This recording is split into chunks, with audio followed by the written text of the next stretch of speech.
Hello दोस्तों, शुरू करने से पहले डिस्क्लेमर। यह वीडियो सिर्फ और सिर्फ एजुकेशन पर्पस के लिए है, इन्वेस्टमेंट एडवाइस नहीं है। वीडियो देखकर आप सीख सकते हो और इन्फॉर्मेशन ले सकते हो।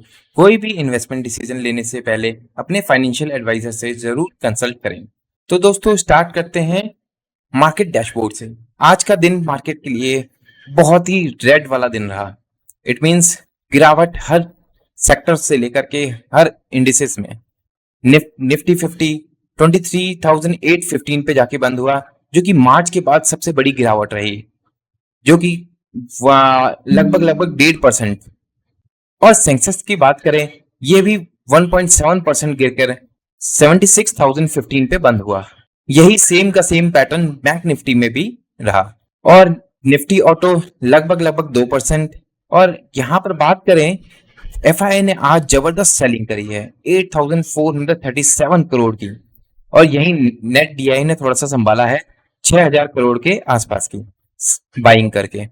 तो यहाँ अगर हम एडवांसेस और डिक्लाइन में शेयर्स की बात करें तो 782 शेयर्स आज अप में रहे, लेकिन ज्यादा अप में है, कोई ज्यादा मार्जिनल अप में कुछ नहीं था। मैक्सिमम 2200 के अराउंड जो शेयर्स हैं वो डिक्लाइन मोड में रहे आज। दोस्तों सोमवार को इंडियन स्टॉक मार्केट में जो हुआ उसे ब्लैक मंडे कहा जा रहा है। Nifty, Sensex, auto sector, IT sector, हर तरफ बिकवाली थी। और ये सिंगल डे फॉल रिकॉर्ड किया गया है 30 मार्च के बाद। ये सुनकर ही घबराहट होती है, लेकिन ये हुआ किस रीजन से? यूएस ईरान टेंशन फिर से एस्केलेट हुई है और स्टेट ऑफ हॉर्मुज पर सिचुएशन और खराब हो रही है। ऑयल प्राइसेस ऊपर गए हैं, इसका डायरेक्टली इम्पैक्ट इंडियन मार्केट पर पड़ रहा है। एफआई ने साथ ही साथ बड़ी सेलिंग भी करी, रुपया भी कमजोर हुआ, और ये सब मिलकर के एक चेन रिएक्शन की तरह मार्केट को नीचे ले गए। इन्वेस्टर्स ने इस दिन में लिटरली लाखों रुपए लूज किए हैं। बीएससी का टोटल मार्केट कैपिटलाइजेशन एक दिन में मैसिव डिक्लाइन देखा है। यह वो दिन था जब हर किसी के पोर्टफोलियो में रेड था।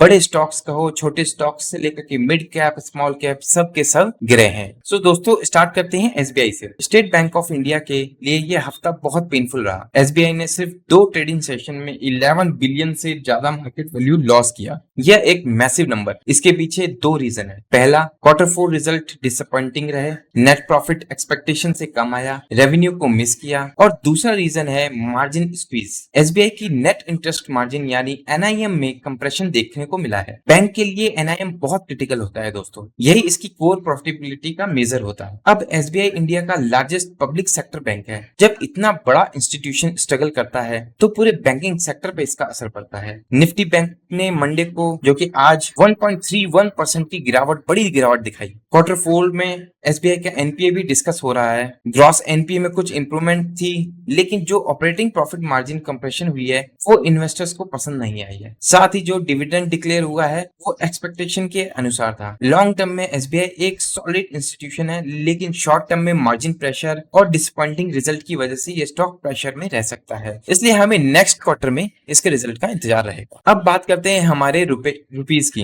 दोस्तों ये एक अलार्मिंग न्यूज है। इंडिया रुपीस लगातार क्रैश हो रहा है और आज ये क्रैश होकर 95.31 पर यूएस डॉलर बंद हुआ है। ये रुपये का ऑल टाइम लो है। इतिहास में रुपी इससे पहले कभी इतना नहीं गिरा। सोमवार को रुपीस ने 82 से 83 पैसे की एक ही दिन में गिरावट दिखाई है, जो मार्च के बाद सबसे बड़ी सिंगल डे फॉल। इसके पीछे मेनली 3 फैक्टर्स हैं। पहला है एफआई सेलिंग, जो कि मैं पहले ही बता चुका हूँ। वो अपना पैसा यहाँ से निकाल रहे हैं। जब वो इंडियन स्टॉक्स बेचते हैं और रुपीस को डॉलर में कन्वर्ट करते हैं तो इससे डॉलर की डिमांड बढ़ती है और रुपीस गिरता है। दूसरा है ऑयल प्राइसेस। क्रूड महंगा होता जा रहा है। इंडिया ज्यादा डॉलर खर्च करके इंपोर्ट ऑयल को कर रहा है, इससे डॉलर की और डिमांड बढ़ती जाए। और तीसरा है ग्लोबल डॉलर स्ट्रेंथ। यूएस में इंटरेस्ट रेट हाई है, जिससे ग्लोबली डॉलर की डिमांड ज्यादा है। रुपीस का गिरना इंडिया के लिए कई तरह से प्रॉब्लमेटिक है। इंपोर्ट महंगा होगा अब, क्योंकि हमें खासकर ऑयल और इलेक्ट्रॉनिक्स बाहर से खरीदना पड़ता है, इंपोर्ट करना पड़ता है, जिसके बदले हमें डॉलर्स में पे करना पड़ता है। और इससे इन्फ्लेशन भी बढ़ेगा, क्योंकि हमें हर चीज महंगी मिल रही है। आरबीआई को इंटरवेंशन करना पड़ता है, जिससे फॉरेक्स रिजर्व कम होते हैं।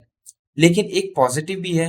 आईटी कंपनीज, फार्मा एक्सपोर्टर्स जो फॉरेन करेंसी में डील करते हैं और रेवेन्यू कमाते हैं, उनके लिए रुपीस डेप्रिसिएशन फायदेमंद है। जैसे कि टीसीएस, इन्फोसिस, सन फार्मा, इन कंपनीज को रुपीस वीकनेस से बेनिफिट मिलता है। दोस्तों चार्ट में हम देख सकते हैं ये अभी ऑल टाइम हाई में टच कर चुका है। अगर यहाँ से ये ब्रेकआउट देता है तो यहाँ से मुझे लगता है और भी कमजोर हो सकता है रुपीस। दोस्तों Q4 रिजल्ट की बात करें तो जेएसडब्ल्यू एनर्जी ने Q4 रिजल्ट दिए हैं। जेएसडब्ल्यू के Q4 रिजल्ट में एक इंटरेस्टिंग और कंफ्यूजिंग पिक्चर दिखते हैं। जैसे कि रेवेन्यू 40% जंप किया है, ये बहुत अच्छी बात है, लेकिन प्रॉफिट स्लाइड हुआ है। ये कैसे हो सकता है? इसके पीछे का रीजन है हाई कॉस्ट। एनर्जी सेक्टर में फ्यूल कॉस्ट बढ़े हैं, ऑपरेशंस एक्सपेंड हुई है जिससे डेप्रिसिएशन और इंटरेस्ट कॉस्ट बढ़े हैं। कंपनी ने कैपेसिटी एक्सपेंशन किया है जिससे शॉर्ट टर्म में प्रॉफिट एंड लॉस पर असर दिखता है। जेएसडब्ल्यू एनर्जी ने डिविडेंड भी डिक्लेयर किया है, ये शेयर होल्डर के लिए पॉजिटिव है।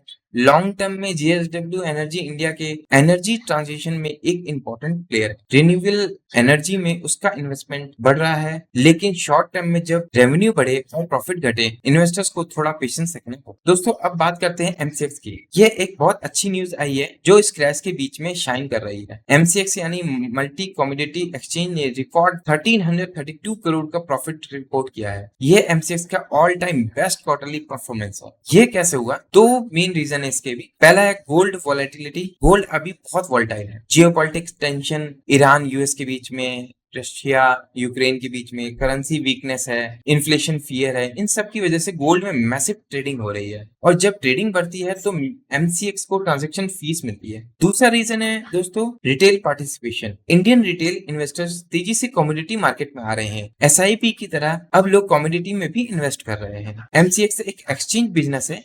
एक्सचेंज बिजनेस का मॉडल बहुत स्ट्रांग होता है। वॉल्यूम बढ़ने पर सीधे के सीधे इनके प्रॉफिटेबिलिटी में ड्रामेटिकली बढ़ती रहती है। इस क्वार्टर में एग्जैक्टली यही हुआ। एमसीएक्स के लिए ये एक लैंडमार्क क्वार्टर है। दोस्तों अब बात करें ग्रो की। ग्रो इंडिया का पॉपुलर स्टॉक ट्रेडिंग है अभी फिलहाल और इन्वेस्टमेंट प्लेटफॉर्म। इसका अनलिस्टेड शेयर 6% कैश हुआ क्योंकि यह एक massive pre IPO share release होने वाली है। जब किसी कंपनी के बड़े अर्ली इन्वेस्टर्स या एम्प्लॉय के शेयर लॉक्ड अप पीरियड के बाद मार्केट में आते हैं तो सप्लाई सडनली बढ़ जाती है। बियर्स इसी का फायदा उठा रहे हैं। उनका आर्गुमेंट है कि जब ये शेयर मार्केट में आएंगे, एग्जिस्टिंग शेयर होल्डर्स बेचेंगे और प्राइस प्रेशर में बना रहे। लेकिन यहाँ एक दूसरा एंगल भी है। ग्रो का फंडामेंटल बहुत स्ट्रॉन्ग है। प्लेटफॉर्म पर करोड़ ऑफ यूजर्स हैं और इनके यूजर्स लगातार बढ़ते जा रहे हैं। रेवेन्यू ग्रो कर रहा है। अब हम बात करते हैं कैनरा बैंक के क्वार्टर रिजल्ट पे। कैनरा बैंक के Q4 रिजल्ट मिक्स्ड रहे हैं। पैट यानी net profit 10% Y on Y drop हुआ है, 4500 करोड़ रहा है।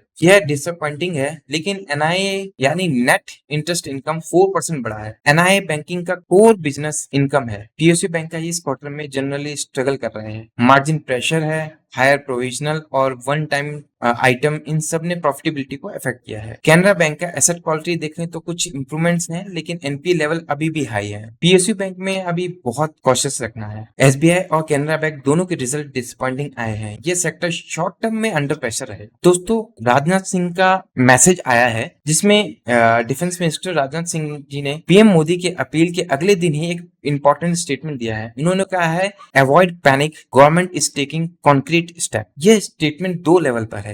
एक तो जियोपॉलिटिकल ईरान सिचुएशन और ऑपरेशन सिंदूर के बाद जो अनसर्टेनिटी है उस पर रीएश्योरेंस। दूसरा है इकोनॉमिक मार्केट क्रैश और रुपी वीकनेस के बाद इन्वेस्टर को काम करने की कोशिश। सरकार क्लियरली एक्टिव मॉनिटरिंग कर रही है सिचुएशन को। आरबीआई भी रुपी को स्टेबलाइज करने के लिए इंटरवेंशन कर रही है। ये पॉजिटिव है कि हाईएस्ट लेवल पर सिचुएशन को एड्रेस किया जा रहा है। दोस्तों आज का सबसे बड़ा टेक अवे, ब्लैक मंडे एक सेटबैक है एंड नहीं, रुपीज 95.31 पर है। यह सीरियस है लेकिन पैनिक का रीजन नहीं।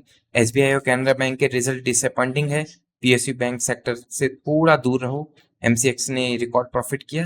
एक्सचेंज बिजनेस का स्ट्रॉन्ग है। JSW energy long term story intact है। गवर्नमेंट और आरबीआई एक्टिव है। क्वालिटी में इन्वेस्ट रहो, पेशेंस रखो। फिलहाल दोस्तों इस वीडियो में इतना ही। पिछले वीडियोस जरूर देख। मिलते हैं नेक्स्ट वीडियो में। तब तक के लिए बाय बाय, टेक केयर।